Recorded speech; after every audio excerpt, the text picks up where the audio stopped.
नमस्कार। देश की राजनीतिक व्यवस्था कैसी हो, क्योंकि जो मौजूदा राजनीतिक व्यवस्था है गठबंधन की राजनीति, उससे देश की समस्याओं का हल नहीं हुआ है। ये आप देख रहे हैं, हम देख रहे हैं, और अगर ये राजनीतिक व्यवस्था चलती रही तो ऐसा ही चलता रहेगा। लेकिन जब देश आगे बढ़ने की बात हो रही है, देश आगे बढ़ रहा है, हमारी पुरानी राजनीतिक व्यवस्था, जर्जर राजनीतिक व्यवस्था क्यों रहे? सत्य बहुमत की राजनीति, यानी कि वोटों के बहुमत से सरकार। चांदनी चौक लोकसभा क्षेत्र में हम हैं और हमारे साथ कुछ प्रबुद्ध जन हैं जिन्होंने सत्य बहुमत पार्टी के पैम्फलेट को पढ़ा है। उनसे हम बात करेंगे। हम आपसे ये जानना चाहते हैं कि ये जो सीधा सवाल है कि जो बहुमत है ये क्या है? आप तो वोट देते रहे हैं, ये क्या है, इसके बारे में जानते हैं आप? तो यही है जी, जो पार्टी को जिसको हमने चुन लिया, ज्यादा वोट आ गए उसकी बहुमत है। बाकी तो फिर यही है कि जैसे भी चल रही है चली रही है, सब चला रहा है। जैसे इसका तरीका वही होना चाहिए कि जिसको ज्यादा वोट मिले जिस पार्टी को, उसी की सरकार बने। ये आज ये जो तरह का विप है, और अब तो देखो आप चुनावों में भी देख रहे हैं कि एक पार्टी को ज्यादा पैसा है, दूसरे को नहीं है। ये कितनी विसंगतियां आ गई हैं इस राजनीति में। तो पैसे की तरफ ही भाग रही है पूरी, जितने भी वो है पॉलिटिशियन, सब पैसे की तरफ ही भाग रहा है। क्या राजनीति पब्लिक के लिए क्या हो रहा है बताओ? या तो फिर वही मंदिर के मस्जिद की वो राजनीति हो रही है, या पैसे के लिए हो रही है। पब्लिक को कोई भी फायदा नहीं हो रहा। क्या फायदा हो रहा है पब्लिक को? बताओ, कोई फायदा नहीं है पब्लिक को। पब्लिक को परेशान है, परेशानी इसका कोई फायदा नहीं हो रहा किसी को। तो आपने ये सत्य बहुमत पार्टी का जो गठबंधन राजनीतिक विकल्प है, इस विचार से आप सहमत हैं? बिल्कुल सहमत हो इस विचार से।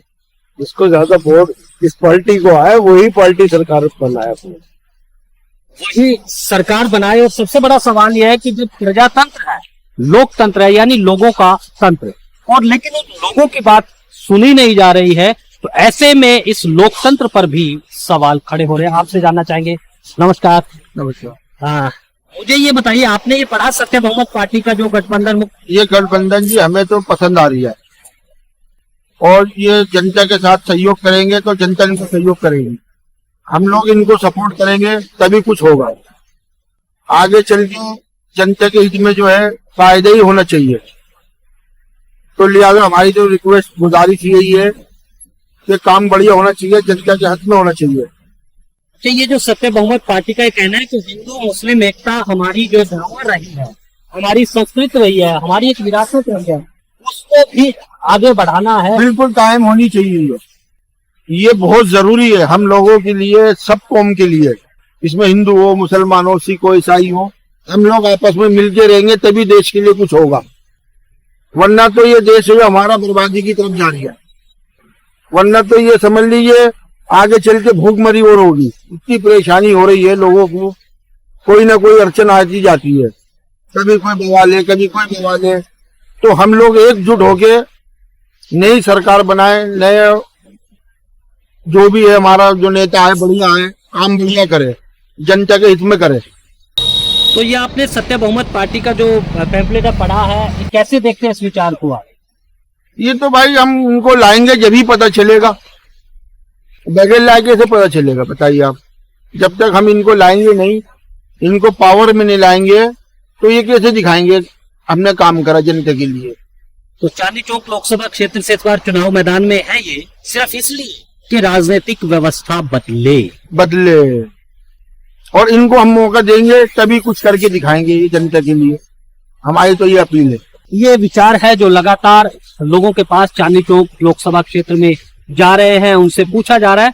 तो ज्यादातर लोग ये बात को मानते हैं, और एक सच भी है कि जब वोटों के बहुमत से सरकार बनेगी तब ही देश की दशा दिशा बदलेगी।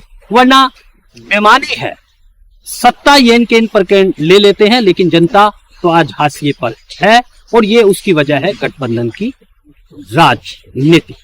तो आपको ये विचार कैसा लगा? आप अपनी राय दीजिए, क्योंकि आपकी राय बहुत महत्वपूर्ण है। और चांदनी चौक लोकसभा क्षेत्र इस बार एक अनूठा प्रयोग करने जा रहा है। एक यज्ञ लोकतंत्र को, या कहूं कि शुद्ध करने के लिए। लोकतंत्र को अगर आप शुद्ध रूप से जनता का लोकतंत्र बनाना चाहते हैं तो सत्य बहुमत की राजनीति ही एकमात्र विकल्प है। तो आज के लिए बस इतना ही। आप बने रहें सत्य बहुमत के साथ।